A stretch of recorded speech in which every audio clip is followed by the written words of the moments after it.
Jennifer Coburn is the author of Cradles of the Reich, a historical novel about three very different women living at a Nazi Lebensborn breeding home at the start of World War II. She has also published a mother-daughter travel memoir, We'll Always Have Paris, as well as 6 contemporary women's novels. Additionally, Jennifer has contributed to 5 literary anthologies, including a Paris All Your Own. Jennifer lives in San Diego, so we're very happy that she traveled all the way to be here. When Jennifer is not going down historical research rabbit holes, she volunteers with So Say We All, a live storytelling organization where she is a performer, producer, and performance coach.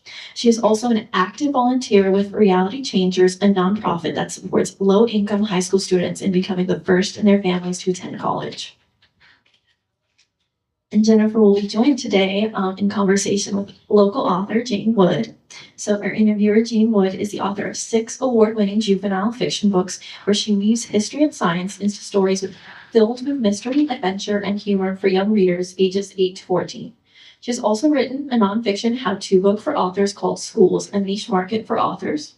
And Wood is a former teacher, newspaper reporter, and television producer who often speaks at book festivals, conference for writers and publishers, podcasts, webinars, and at education conferences. Wood has a BA from the University of Florida and the MED from the University of North Florida, and she is the past president of the Florida Authors and Publishers Association and lives in Jacksonville. So I'll hand things off to Jane. Thank you, Olivia. Thank you very much. This is the fun part, right? It really is. I'm looking forward to it. Well, I'm so glad we have so many interested people in historical fiction, which is one of my favorite genres. So we're going to dive right in. This lady has been very busy for the past month and a half, and another month to go. She's on somewhat of a book tour.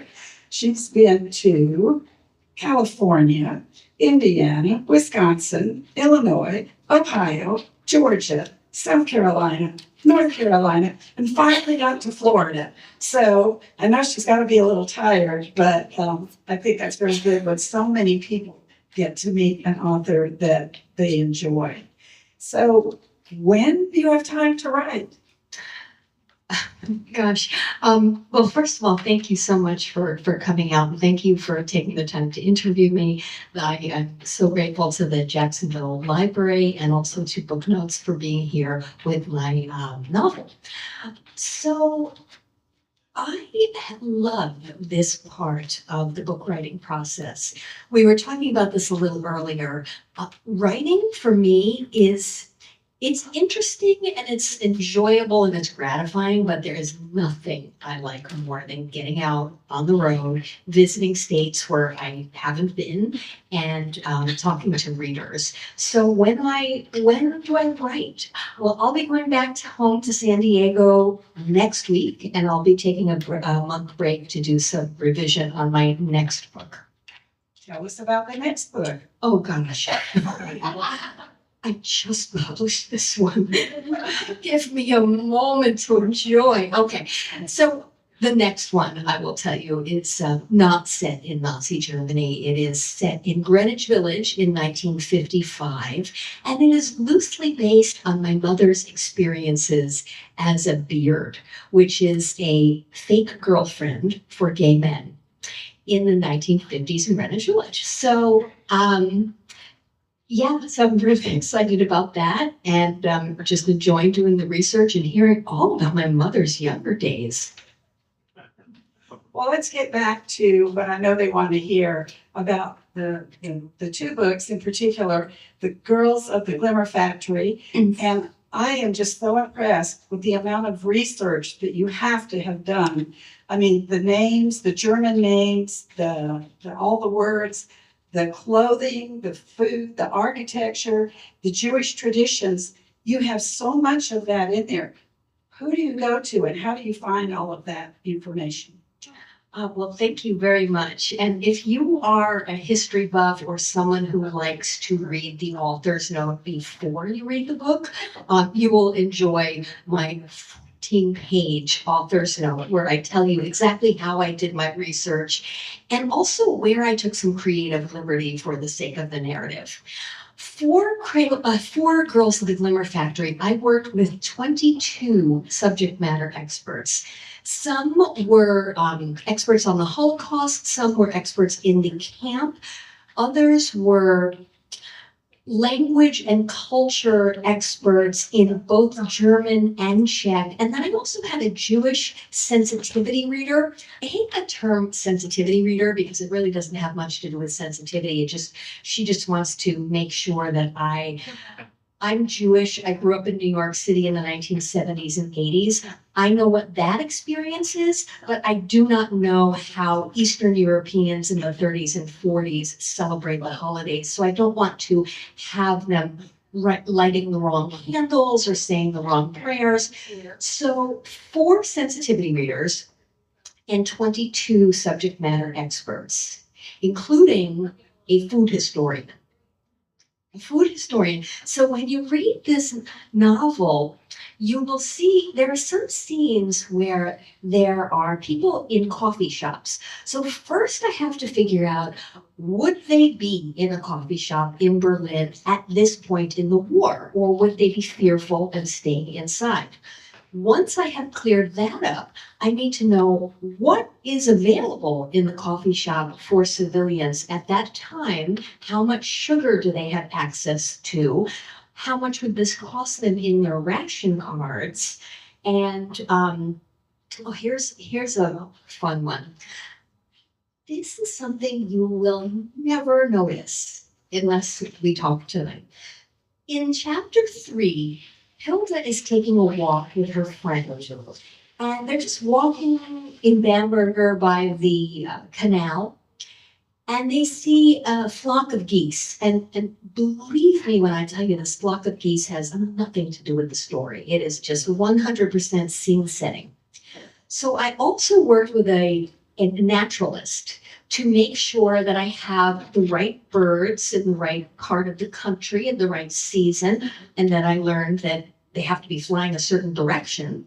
So he said to me, you've got all that right, but make sure you say it's a small flock of geese, because in 1941, where there were food shortages in Germany, Germans were stealing goose eggs from one another, and therefore fewer geese hatched. So it would have to be a small flock of geese. These are the type of nitty-gritty little details that just take me hours down the rabbit hole.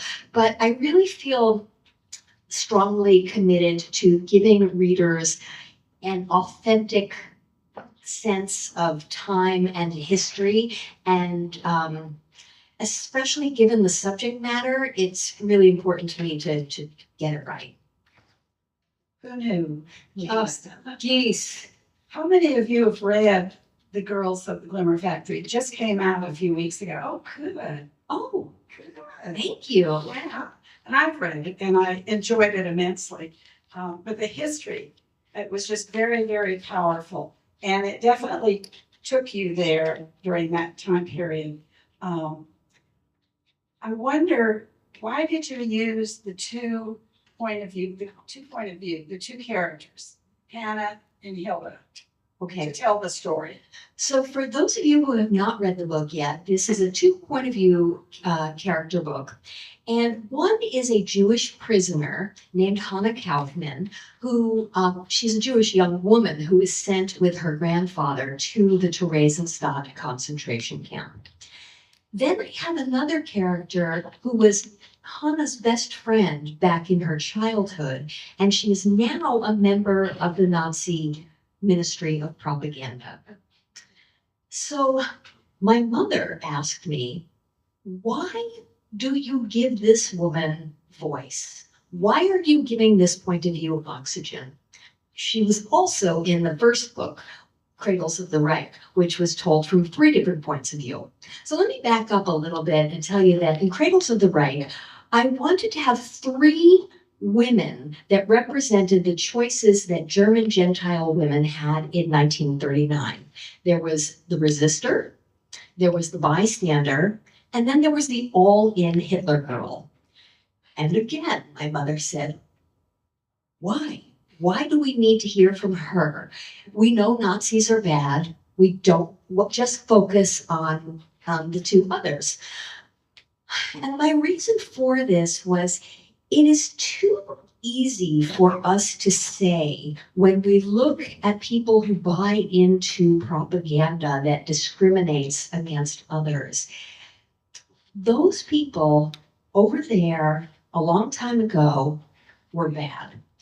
And I wanted to give you an emotionally complex character so that you would ask not what is wrong with that woman, but rather what happened to her to make her this way. Because she, Hilda, is a representation of Germany. Germany was a very civilized country, and slowly, over the course of 18 years, descended into a cult of absolute madness and hatred. So how does that happen? And in order to explore how that happens, I need it to happen to one of the characters. And then Hannah, I chose, she's really the hero of the story. She's the center of the story. And at this point in the war, it's really down to good versus evil. So Hannah is our good character, and Hilda is struggling to find what she needs to find is her humanity, because she has been so brainwashed by the Nazi Party at this point. So that's why the two characters. I asked that question. Why is she acting like this? I mean, but it definitely gets the point across. Both of those books are very big into women's connections and relationships, particularly during very difficult times. Was that an intentional theme on your part? So I like to learn about history through a story, and particularly through the lens of women's connections to one another.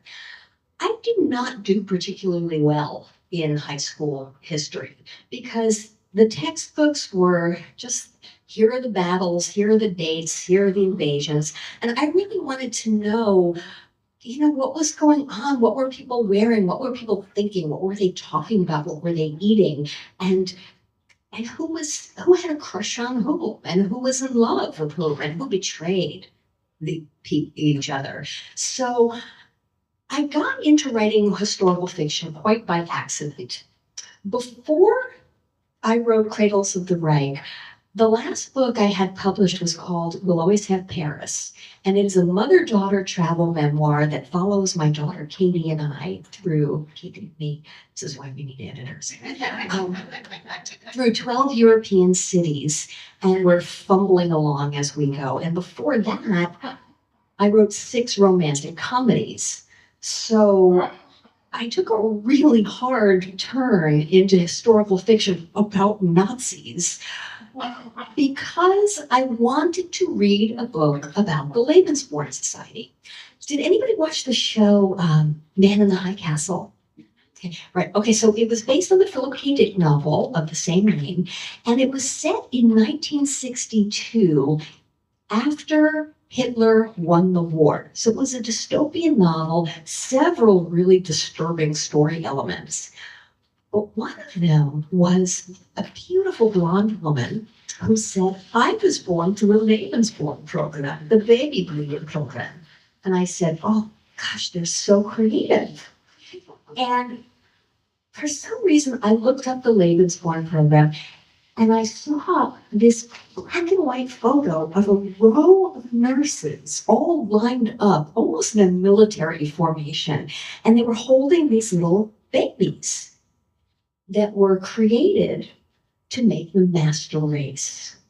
And I said, I cannot wait to go to my library and check out the book, the historical novel of the Lebensborn Society. There must be 3 or 4. None. There were a lot of nonfiction books, not a single novel. So I decided that I would write the novel that I wanted to read with a book club. So that's, gosh, what was the question? I'm a little bit of a blabbermouth, if you haven't noticed. What was the question? Okay, answered. There you go. I know you went to Czechoslovakia Yes. and visited the places where it took place. Was there anything that really got to you, something very emotional, something that you were surprised that it had that kind of impact on you? So I did 2 years of research in the United States. And after a while, it became quite clear to me that in order to really do justice to the story, to the survivors, and to those who died at Theresienstadt and in the death camps in the East, I needed to go there and walk the grounds and breathe the air. And I also had a list of 55 questions that I could not get answered in the United States, even with the the wonderful experts who agreed to help me. So I flew to the Czech Republic, and I asked this gentleman who I had been conversing with, online. He worked at Theresienstadt, as it is now called. And I said, hey, I'm coming out to visit, and I see online that you have preserved the Magdeburg barracks perfectly. You have the bunk beds and the clothing and the suitcases. Can I sleep there? Can I spend the night in one of those bunk beds? And he said to me, ma'am, this is a museum. No, you may not. So I went to a hotel right on the market plots, which is the town center. And that hotel was once prisoner housing that had been converted to the coffee house that was used for the film and the Red Cross inspection. So the book, The Camp, why Theresienstadt is so different is that it was set up by the Nazis specifically for propaganda purposes. They used this as a model camp so that when the global community started hearing about death camps, they were prepared to say, death camps? Oh, no, no, no. The Jews are being treated beautifully in Theresienstadt. Send the Red Cross for an inspection, and you will see that anything you're hearing about mistreatment of non-combatants is purely fiction created by the Lügenpresse, which means the fake news. So the false news. So I went to Theresienstadt, Terezin it is now called. So let me just explain the difference real quick. Terezin was built by Emperor Joseph in 1790 for his mother Teresa, and it was a military fortress. This is why in 1941, when the Nazis knew that they needed a model camp, this is why they took that place over, because there were already 11 barracks there. So from 1941 to 1945, it became Theresienstadt. And then after, and now, it is called Terezin. And what was built for 7,000 soldiers originally held captive 40,000 prisoners at a time on average, and at its height, 60,000. 155,000 people passed through Theresienstadt in 3.5 years. 88,000 of those people were sent to death camps in the East. 34,000 died in Theresienstadt from starvation and disease, and 33,000 survived the war. I knew I had to go to the place. So here's what struck me. I got to the camp, and I had a meeting with the gentleman who I had been talking to and asking to stay at the Magdeburg barracks. And I said to him, I have been working on a novel, and I've been studying this, and I know the basics. I would like a personal tour. Can I do that? And he said, no. We give tours for 10 groups of 10. And I said, how about if I buy 10 tickets and make it a private tour? Because I have very specific questions. I know that this was used as a propaganda camp. I need to know if that bell is a nickel copper alloy. Are there any scientists? And that doesn't make sense. I can see. So he said, no, we would prefer that you did not do that because our mission here is to tell the world what happened here. And if you bought 10 tickets, you are undermining our mission and you are denying 9 other people the chance to learn. So he really laid on the Jewish guilt for me. I said, all right, but I have to warn you, I think I'm going to be a little annoying to the other people on the tour with all of my questions. And he responded, Miss Coburn, I have no doubt about that. So I spent 5 days in Theresienstadt, and I had looked at all of the art, 5,000 pieces of artwork, or visual artwork, were created there. I had in my earbuds the music that had been composed and performed. I had visited the archives, the burial ground.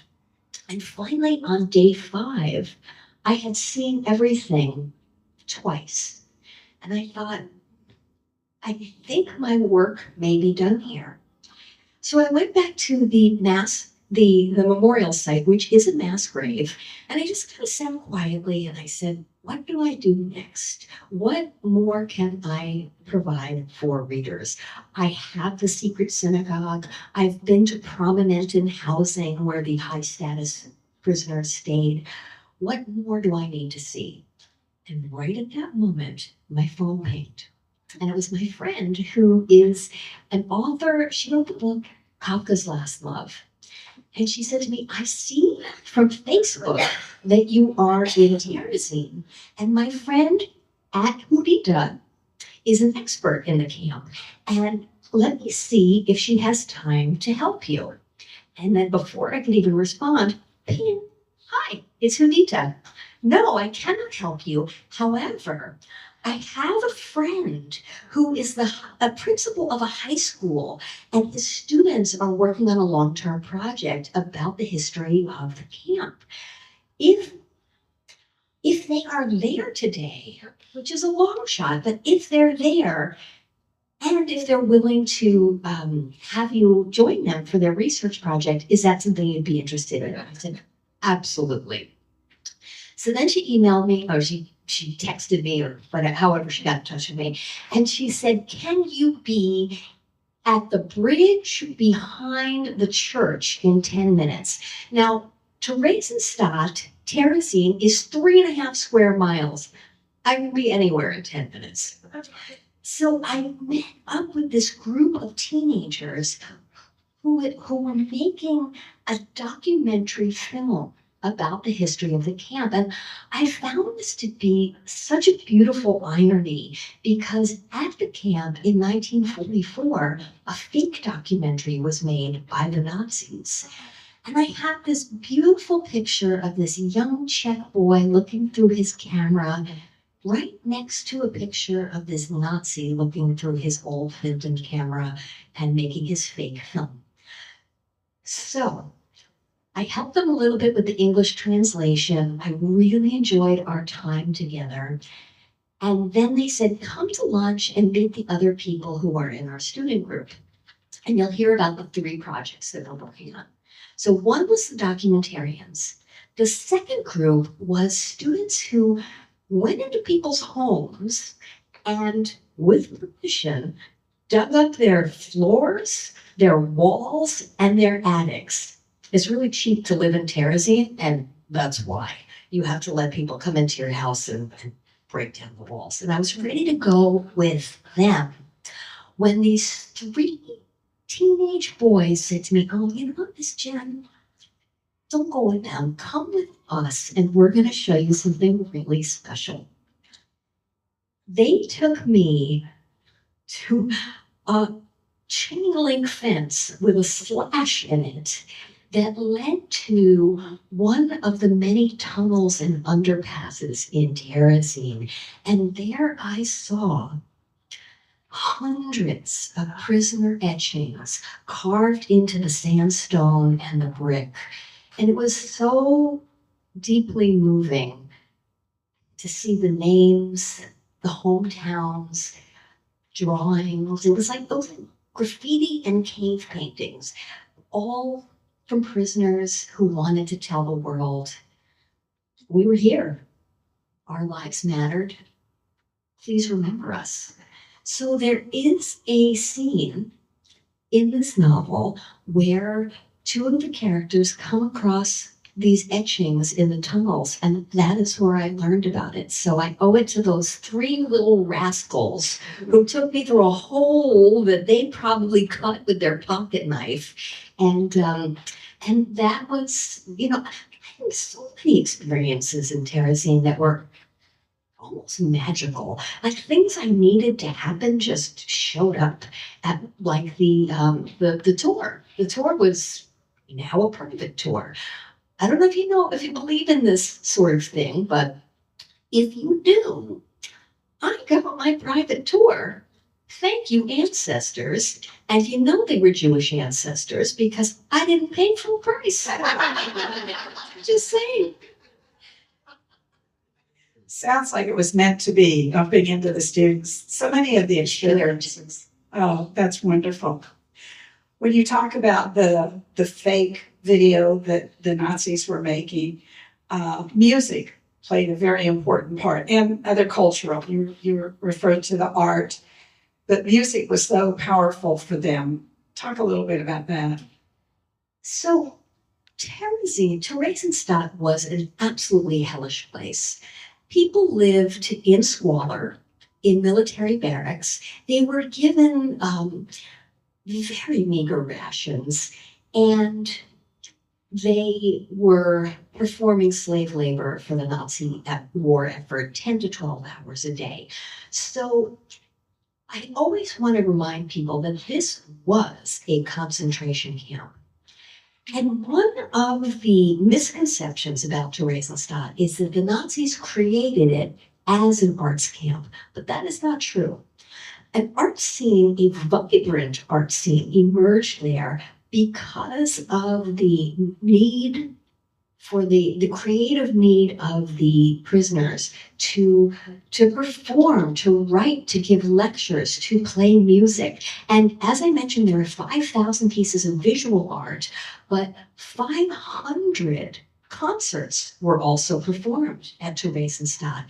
And this could be something from a person brings his violin to the camp and gives a concert one night, all the way to world-renowned musicians like Raphael Schechter, kind of like saying today Leonard Bernstein.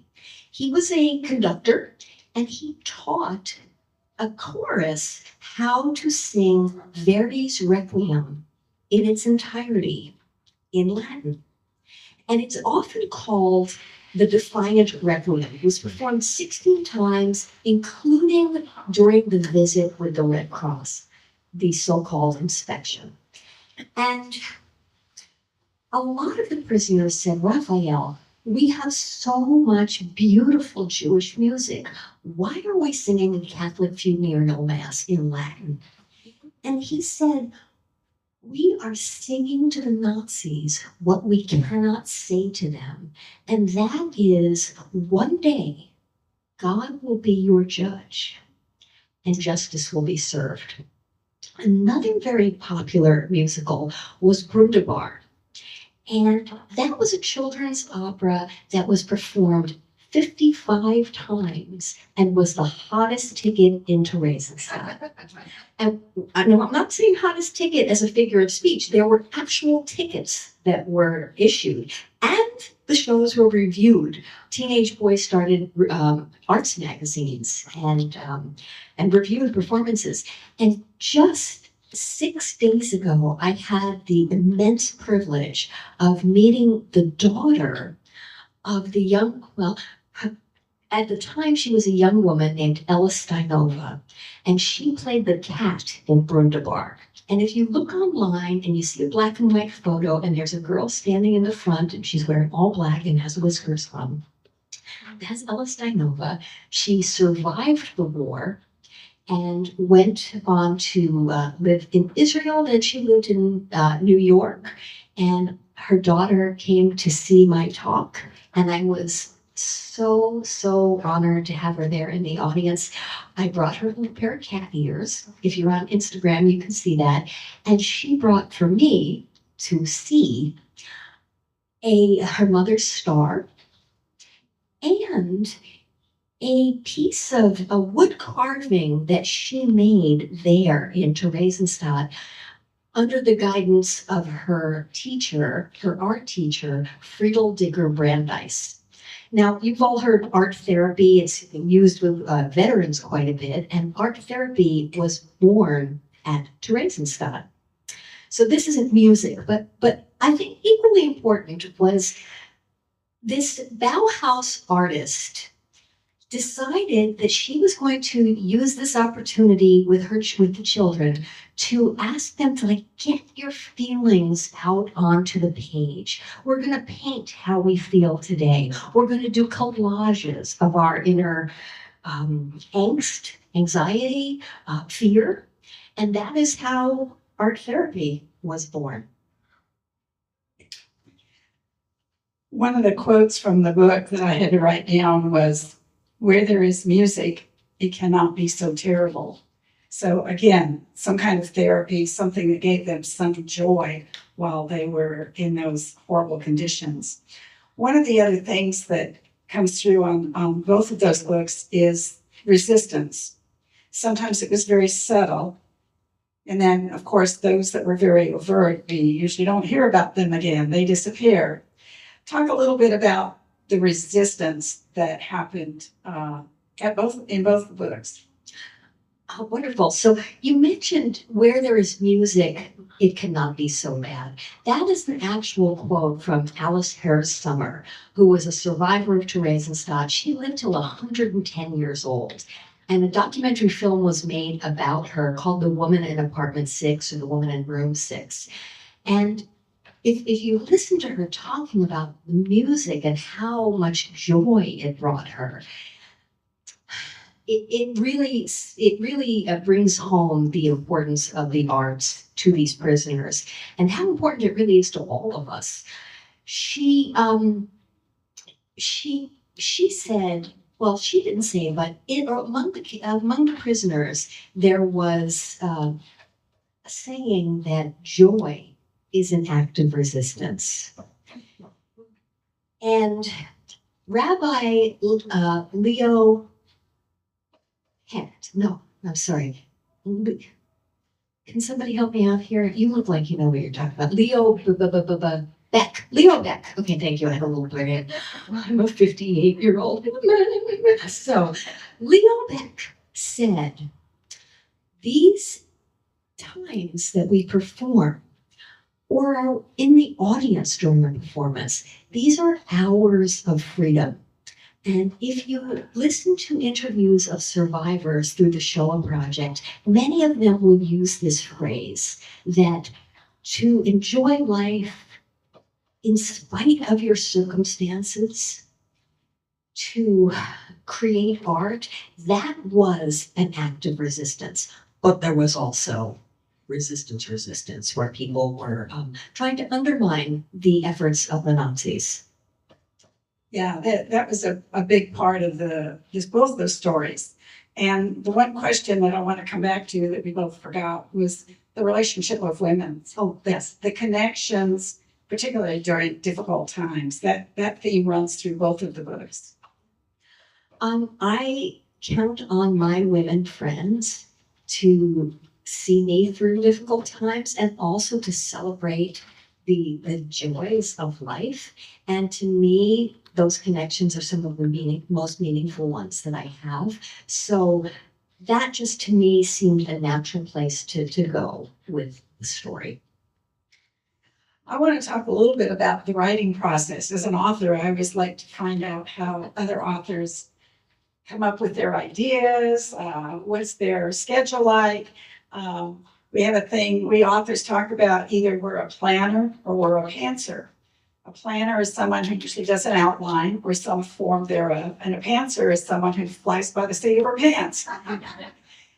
Are you a planner or a pantser? So I'm a born pantser who is slowly beginning to appreciate the value of plotting. And for this last book, The Greenwich Village Fiancé, name pending, I plotted meticulously. This one I somewhat plotted, and the ones before it was just like, whatever, whatever happens, happens. But that takes a long time, and I got distracted in many different directions. Cradles of the Reich has 6 different endings. I wrote 6 different endings before I settled on this one. So I think I am now firmly a plotter. We'll see how that works out. I am too. I have to have that outline. Of course, I'm a former high school English teacher, and we all taught, planning it out and having a good outline. My outlines are very simple, though, beginning, middle, and end. And there's bullets. And it just kind of keeps me on track. It sits there by my computer, and it's very fluid. I might add something, and I might take something out, usually based on research. I once visited a place that I wanted to include in one of my books. I do these historical scenes, or my characters visit historical places so that I can weave a little history into a fun fiction story. And one of the places I really wanted to include, because it had so much history in it, was not very family friendly at all. And so that got off my outline. We didn't even go there with the book because it didn't add anything to the story. So another thing I'd like to ask you is, when did your love of reading and or writing begin, and did libraries play any role in that? So both libraries and librarians have been enormously helpful to me. In the research for these books, my former workman, my work husband, went back to school, and he got a master's in library sciences. And he was so great in helping me with some of the research, because there are about 2,000 bits of research. And you know what the easy part is? The easy part is, when were the invasions? When were the treaties? When did this? The hard part is, when a man in 1939 Germany puts on his pants, does he button snap or zip them? Those are the kinds of things that you need to go to a subject matter expert for, or a librarian who, this guy made me a chart of every bomb dropped over Germany in this certain window of time that I had, so that I don't want people saying, like, let's go and have a picnic at the park. If last week there was a bombing, they are going to be a little bit more wary of doing something like that. So that's where the librarians really came in handy, and they have been a great part of my life leading up to this journey as well. Very good. I'm going to end my part of it by quoting my favorite author, Pat Conroy. And he always said, the most powerful words of English are, tell me a story. And I think she's told us 2 beautiful stories here. Thank you. I love the quote.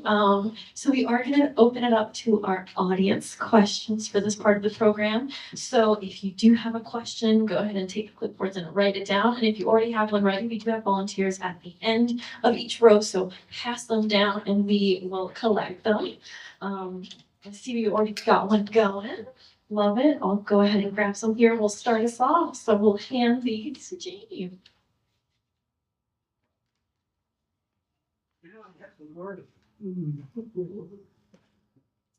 How did you find these experts to help you? And I have that problem, finding the right person to get to that can answer the questions that you got. So I read a lot of academic papers. Then I look at the who's referenced in them, who's being mentioned in the footnotes, and then you're going to start seeing the same names come up. As I was doing research on the mica splitting, I kept seeing Robert Aaron Reich. So I just emailed him. And when you are an expert in the gems and minerals of the Second World War, you are so excited that somebody wants to geek out with you. I said, what do you mean? What? Yes, let's talk. And he became really involved with the project.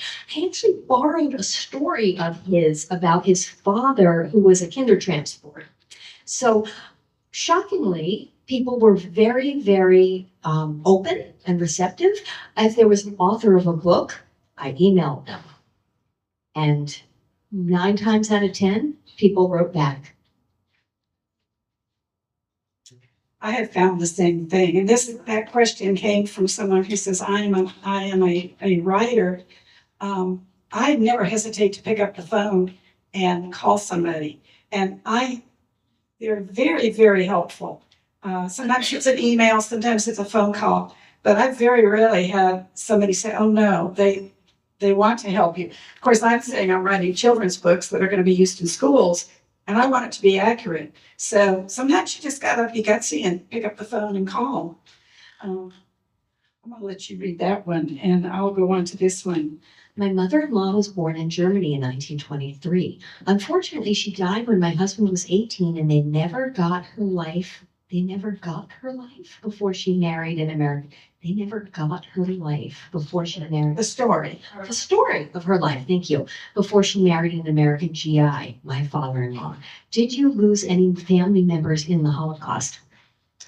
I don't know the family members that I lost in the Holocaust, but I know my family is from Poland. And what you are saying, who do you mind saying who? So what you are telling me is something I hear over and over from people who are survivors or second generation survivors, is that they never got a chance to hear their stories, because that generation, they're the greatest generation, but they're also the most tight-lipped generation. I was in Wisconsin.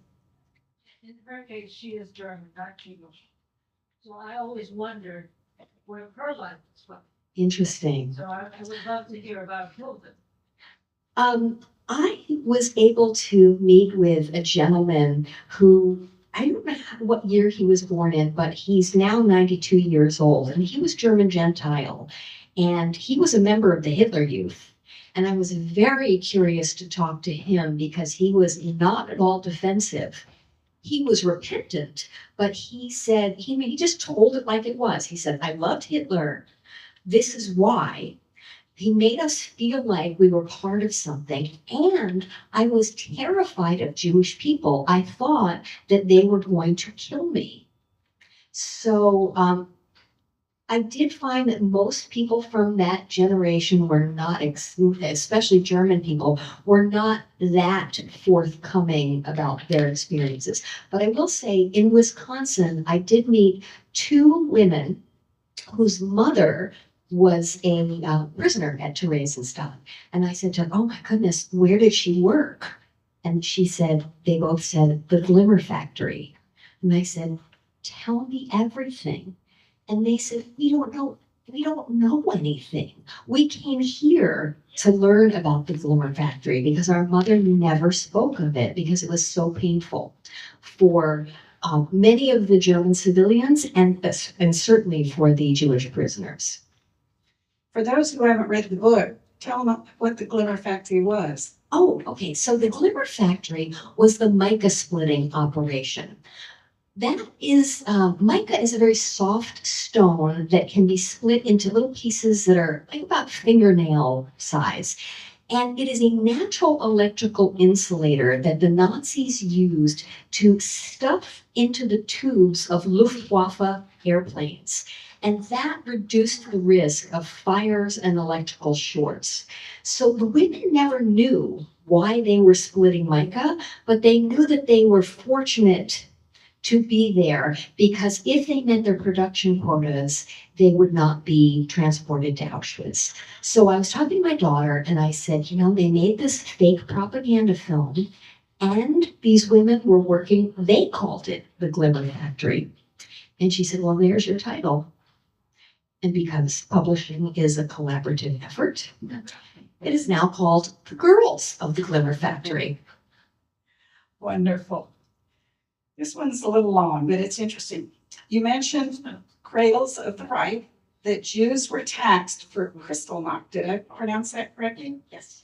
I had never heard this in other books on the period, and you did not address this in the author's note, which helps in knowing which is fact and what's fiction. Did that really happen? Were they taxed? Yes, they were. So Kristallnacht, for those of you who are unfamiliar, in November 1938, there were pogroms across Germany and Austria, and the Nazis call it Kristallnacht. Jewish historians are trying to really differentiate now that we don't call it Kristallnacht. The Nazis called it that because it was the night of broken glass. It's like cute almost and beautiful.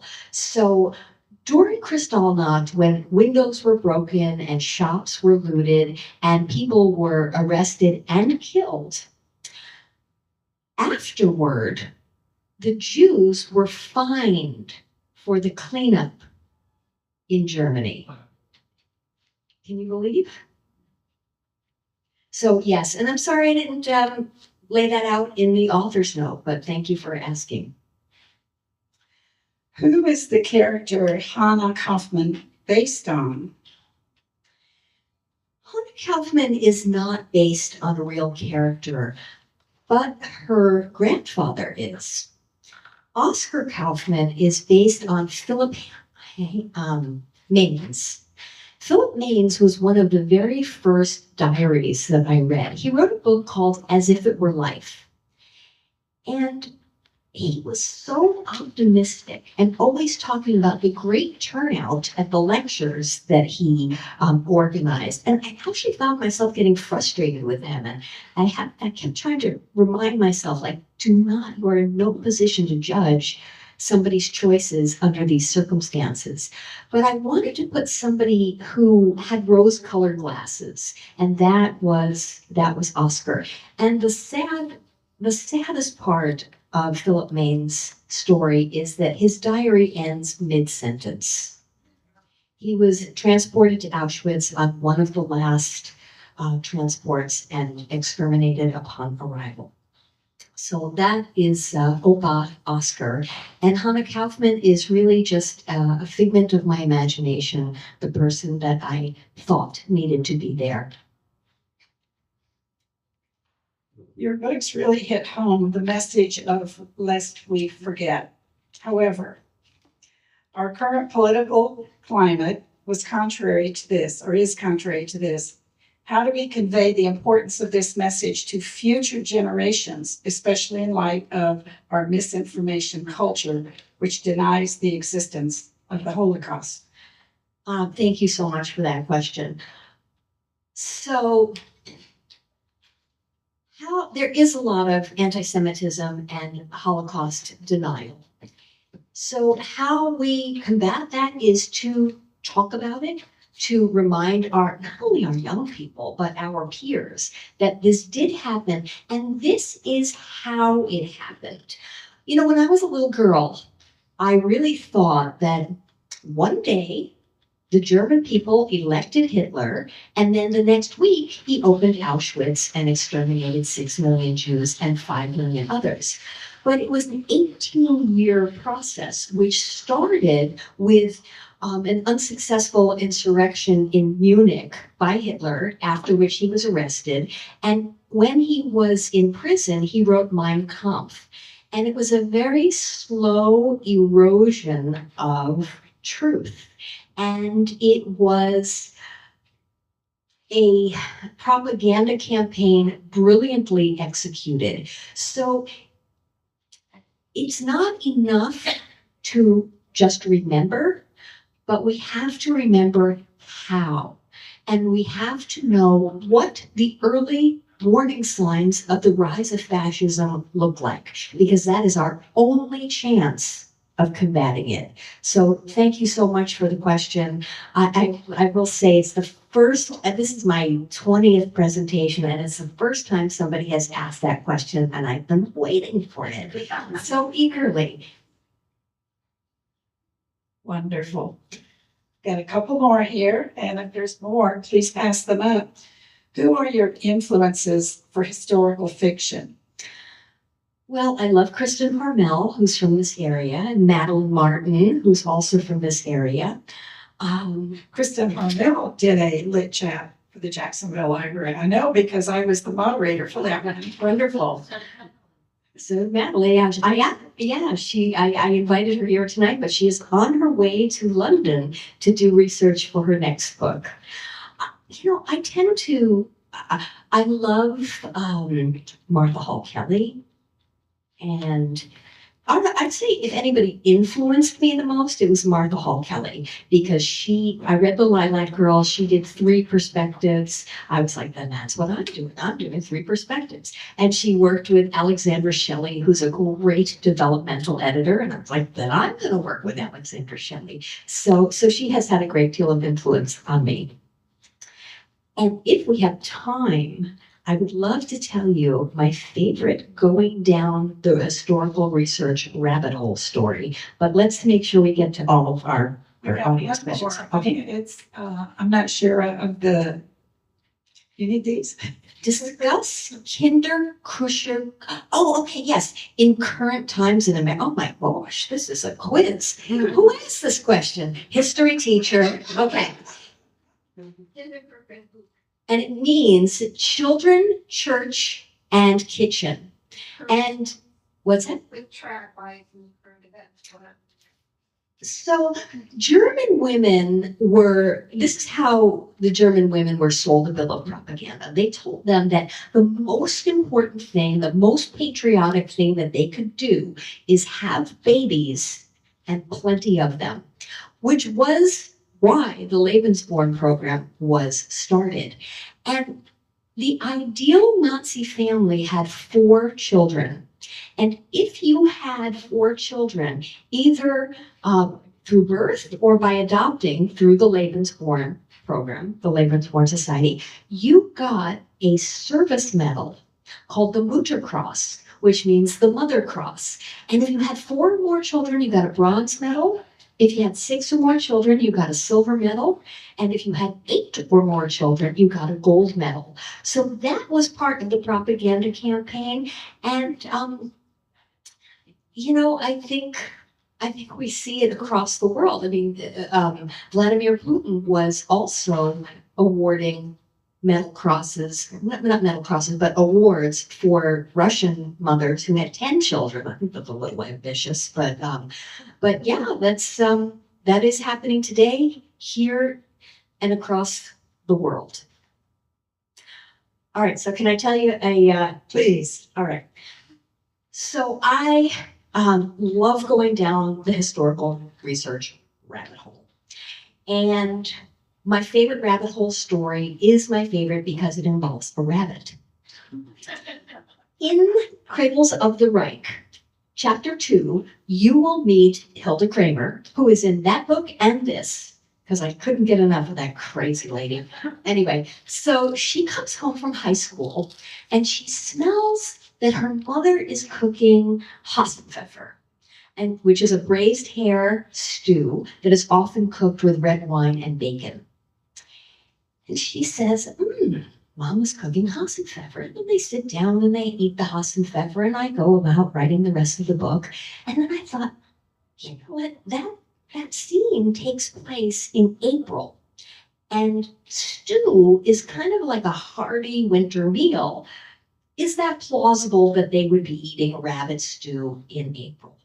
So I reached out to my food historian, Ursula Heinzelman, and I told her, what my problem was. And she said, oh, sure, it's that we eat the stew all year round. That's not your problem. Your problem is, where are they going to find the rabbits in April when rabbit hunting season ends in December? I said, okay, all right, fair. This is a high-ranking Nazi family. The dad does not have to play by the rules. Maybe he just went out and shot a rabbit in April because he could. And she said, let's go. But rabbits are just coming out of hibernation in April. And they are skinny. And their meat is stringy. Not what you want for a good Hassenpfeffer. I said, okay, how about this, Ursula? They shot the rabbit in December. They put it in an icebox. They thawed it out in April, and then they cooked the Hassenpfeffer. And she's like, oh, that's very possible. I should mention that this is not how Ursula Heinzelman talks. All of our communication happened through email, but when you write Holocaust fiction, you have to amuse yourself as you can. So when you read chapter 2 and you see one line of internal dialogue where Hilda says, smells like Mama's cooking Hassenpfeffer. I wonder where she found a rabbit this time of year, much less one plump and juicy enough to cook a good Hassenpfeffer. That, my friends, is 7.5 hours of research. You followed up on